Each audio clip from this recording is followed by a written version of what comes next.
नमस्कार, मैं हूं पवन त्यागी। कनाडा में खालिस्तानी आंदोलन चला रहे लोगों के विरुद्ध जहां एक तरफ भारत सरकार कड़ा रुख इख्तियार किए हुए है, वहीं आपको बता दें कनाडा के प्रधानमंत्री जस्टिन ट्रूडो के बयान के बाद जो उन्होंने हरदीप सिंह निज्जर की हत्या का आरोप भारत पर लगाया था, उसके बाद लगातार भारत सरकार कनाडा के विरुद्ध एक के बाद एक कार्रवाई कर रही है। पहले ही आपने देखा कि वीजा पर रोक लगा दी गई है, लेकिन अब उसके बाद जो कनाडा के राजनयिक भारत के अंदर रहते हैं उनकी संख्या को घटाने के लिए भी सरकार की तरफ से आदेश दे दिया गया है। जो आपको बता दें विदेश मंत्रालय के प्रवक्ता हैं, उनका कहना यह है कि देखिए दोनों देश के जब रिश्ते अच्छे नहीं हैं, ऐसे में और रिश्ते सामान्य हो तब भी राजनयिकों की संख्या दोनों देशों में समान होती है, जबकि कनाडा के जो राजनयिक भारत के अंदर रह रहे हैं उनकी संख्या भारत के राजनयिकों से ज्यादा है।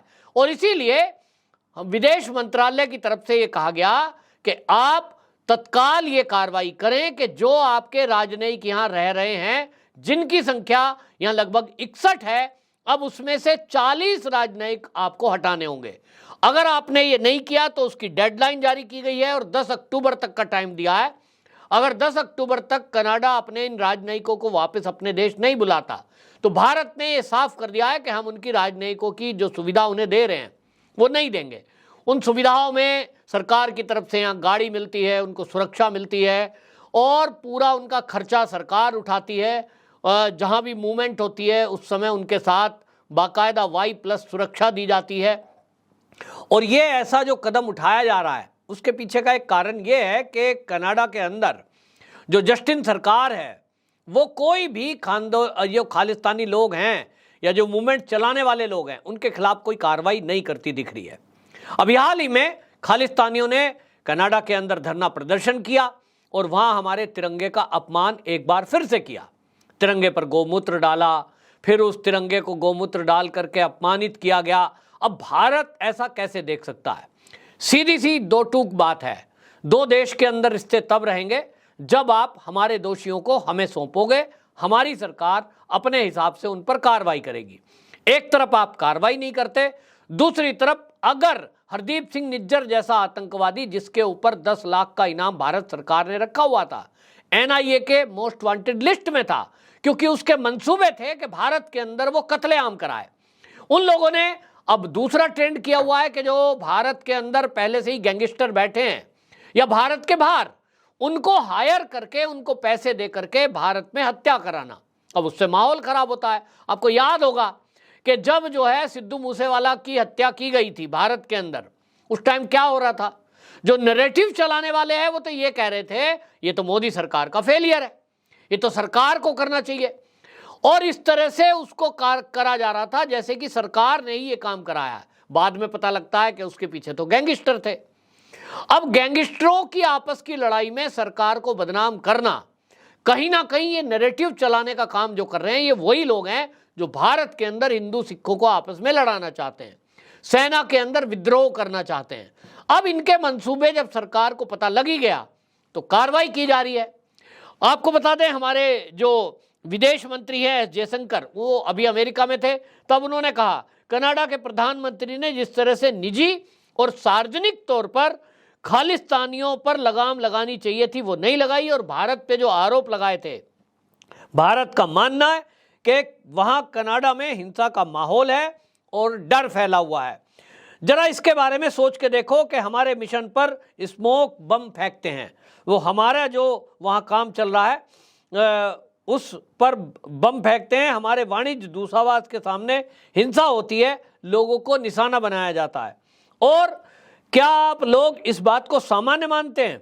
अगर किसी दूसरे देश के साथ ऐसा होता तो क्या प्रतिक्रिया आती? ये सवाल एस जयशंकर ने उठाया। और आपको बता दें कि ये उठाना इसलिए भी जरूरी है कि लोग बाग सोचते हैं तो वो भारत है दबा कुचला, डरा सहमा, कुछ भी कर लो, कुछ भी बोल दो, ये तो बोलेगा नहीं। लेकिन आज का भारत बदलता भारत है, आज का भारत मजबूत भारत है। आज का भारत ये कनाडा को पछाड़ कर वो 8वें स्थान पर है, 5वें स्थान पर आर्थिक रूप से है। दूसरी बात, हम आत्मनिर्भर भारत की तरफ बढ़ रहे हैं। दुनिया की कई महाशक्तियां आज हमारे साथ मिलकर के खड़ी है कंधे से कंधा मिलाकर हमारे देश के साथ व्यापार करने के लिए तैयार है। अब ऐसे में यूं तो कनाडा से हमारा अच्छा खासा व्यापार होता है, लेकिन वो लगभग बराबर है, जितना इंपोर्ट उतना एक्सपोर्ट। $8 बिलियन की जो हमारी इंपोर्ट एक्सपोर्ट है, हालांकि कनाडा से इंपोर्ट नहीं करेंगे और उसको एक्सपोर्ट नहीं करेंगे तो फर्क पड़ना निश्चित है, लेकिन ऐसा नहीं है कि भारत केवल कनाडा के भरोसे है, और इसलिए भारत सरकार ने यह सख्ती दिखाई है। यहां दूसरी तरफ आपको बता दूं, कनाडा में जो राजनयिक हैं उनका कहना यह है कि ये जो जस्टिन ट्रूडो है, ये सरकार अल्पमत की सरकार है, ये सहयोग से चल रही है और ये कमजोरी देखी जा रही है, इसलिए भारत सरकार सख्ती के साथ एक के बाद एक कदम उठा रहा है। कनाडा में जिस तरह से आपको बताएं, भारत के बहुत सारे छात्र पढ़ने के लिए जाते हैं, भारत सरकार उसको भी लेकर अब योजना बना रही है कि किस तरह से इन छात्रों को कंट्रोल किया जाए, यानी कनाडा में जाने से रोका जाए। सीधा फंडा है भाई, वीजा पर रोक लगा दी, अब नए वीजा मिलेंगे नहीं। जो पहले से वहां पढ़ रहे हैं उनके लिए कोई दिक्कत नहीं है, उनको तो वीजा मिला ही हुआ है, स्टडी वीजा पर गए हैं, नए वीजा नहीं देंगे, नए क्षेत्र से लोग नहीं जाएंगे। अब जो लोग सपना सजोरे होंगे जाने का, बहुत सारे लोग कहते हैं पंजाब में करोड़ों रुपया लोगों का लगा हुआ है ऑलरेडी, वीजा बनाने वालों को स्कूल कॉलेज की फीस दे दी है। अब ये सब जो लोग हैं ये अपने रिश्तेदारों को कहें, क्योंकि कोई ना कोई किसी ना किसी का लिंक इनमें से कनाडा में है, तभी तो कनाडा जा रहे हैं।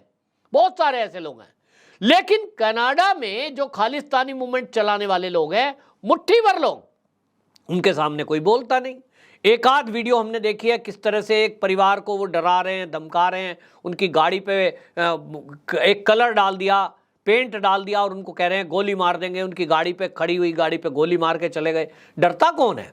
ये कनाडा में भी पब्लिकों ने ये दिखा दिया कि तुम मुट्ठी भर लोग जो भारत में टुकड़े टुकड़े करना चाहते हो, भारत के ये मंसूबे पाले बैठे हो, अब ये होने वाला नहीं है। ये केवल एक नारा है, आप नारा दे सकते हो, षड्यंत्र कर सकते हो, कामयाब नहीं होंगे, क्योंकि भारत में सिख कम्युनिटी पूरे भारत में छाई हुई है। कोई कहीं रहता है, कोई कहीं रहता है, हर राज्य में रहते हैं, हर नौकरियों में वो हैं, सेना में वो हैं, और वो बिल्कुल ऐसे रम गए हैं जैसे कि आप देखिए कि हम सब आपस में मिलकर के रहते हैं, एक दूसरे के साथ ऐसे रच बस गए हैं जैसे दूध में पानी मिल जाता है। कोई अलग करने की हिम्मत नहीं कर सकता। कोई लोग ताकत कर रहे हैं, हिम्मत कर रहे हैं अलग करने की, उनका एजेंडा चलेगा नहीं, क्योंकि जो भारत को चाहने वाले हैं, भारत को अपनी माता मानने वाले हैं, जो सनातन को मानने वाले हैं, ऐसे सिखों की संख्या बहुत ज्यादा है।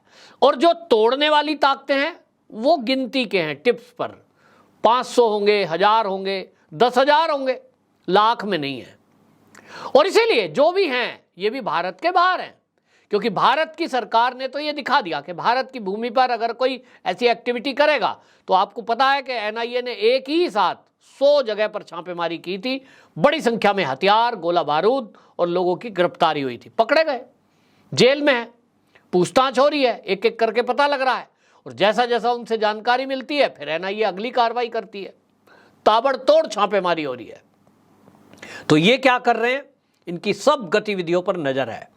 अब ये एक और झटका भारत सरकार ने दिया है, इस पर आपको बता दें, जैसा मैंने कहा, ये जो है 21 सितंबर को भारत के विदेश मंत्रालय के प्रवक्ता हैं अरिंदम बागची, इनका बयान आया था और इन्होंने कहा देखिए हम कोई ऐसा नहीं है कि हम इस वजह से कर रहे हैं, जब रिश्ते ठीक होते हैं तब कोई बात नहीं होती है, लेकिन अब जब अगर हमारी वहाँ कोई बात मान ही नहीं रहा है तब हम क्यों किसी को छूट देंगे। और इसलिए ये असंतुलन है कि आपके 62 राजनयिक भारत में हों और हमारे वहाँ 20 हों, 21 हों, तो भाई ठीक है, हम भी आपके 41 राजनयिकों को कहेंगे आप वापस जाइए। डेडलाइन तय कर दी गई है 10 अक्टूबर की। अब देखना होगा कि 10 अक्टूबर को ये वापसी जाते हैं या नहीं। इसके अलावा ये भी मैं आपको बता दूं, जो सूत्रों के हवाले से पता चला है, कनाडा में मेरे मित्र भी हैं, रिश्तेदार भी हैं, वो ये कह रहे हैं कि जो ये दबाव भारत सरकार बना रहा है, इसके चलते आपको बता दूं कि वहां होगा ये, अब अगले कुछ दिनों में होने वाला है कि वहां ये जो जस्टिन ट्रूडो है ये ही प्रधानमंत्री नहीं रहेगा। जनता विरोध में हो जाएगी, आज भी विरोध में है कि जस्टिन ट्रूडो जो है ये किसको बचा रहा है, किसके आरोप लगा रहा है, एक आतंकवादी को। एक आतंकवादी और इन्हीं आतंकवादी गुटों की वजह से, खालिस्तानियों की वजह से ही कनाडा के एक हरदीप सिंह निज्जर को, जिसको वो कह रहा है जो एनआईए का मोस्ट वांटेड आतंकवादी है, उसको कह रहा है हमारा नागरिक। लेकिन ये भूल रहे हैं, जनता याद दिला रही है कि आप कनिष्क एयरलाइंस जो थी उसमें 250 से अधिक कनाडा मूल के लोग मारे गए थे, और उस हवाई जहाज को उड़ाने वाला कौन था? खालिस्तानी आतंकवादी था। ऐसे ही लोगों को यदि आप बढ़ावा देंगे तो फिर ये जो देश है कनाडा, ये सुरक्षित कैसे रहेगा? वहां की जनता सवाल पूछ रही है, और इसीलिए जनता में आक्रोश है। इधर खालिस्तानियों के जो समर्थक हैं वो कनाडा में बैठे हैं, लेकिन उनके जो रिश्तेदार पंजाब में या भारत में किसी भी हिस्से में हैं, अब उनके अंदर भी अकुलाहट है, और वो ये कह रहे हैं कि भाई हमारा तो नुकसान हो रहा है, हमारे बच्चे को पढ़ने जाना था, किसी को वहाँ घूमने जाना था, किसी को नौकरी करने जाना था, ये सब बैन हो रहा है, और प्रॉपर्टियां जब्त हो रही हैं। जो खालिस्तानी मूवमेंट चलाने वाले लोग हैं उनके रिश्तेदार जो भारत में रह रहे हैं, तो ये भी दबाव बना रहे हैं। और जो सूत्र हैं मेरे, तो उनके अनुसार अगर आपको बता दूं, वो ये कह रहे हैं कि अगले कुछ दिन में जस्टिन ट्रूडो ये प्रधानमंत्री पद से हटने वाले हैं, और इनकी जो पार्टी है उसकी सरकार अब नहीं रहेगी, और वहां वो लोग आएंगे जो खालिस्तानियों का सपोर्ट ना करें और उनके खिलाफ कार्रवाई करें। देखना होगा क्या होता है। वंदे मातरम।